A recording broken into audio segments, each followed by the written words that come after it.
Hello everyone, আসসালামু আলাইকুম।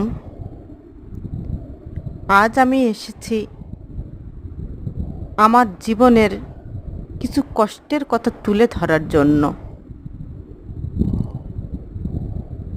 আমি পৃথিবীর সকল বাবা মায়ের উদ্দেশ্যে একটি কথাই বলবো, সন্তানকে উচ্চশিক্ষায় শিক্ষিত না করে একজন সৎ এবং ভালো মনের মানুষ গড়ে তুলুন, যাতে কোনো বাবা মাকে কষ্ট পেতে না হয়। আমি যে ভুল করেছি আর কোনো বাবা মা যেন সে ভুল না করে।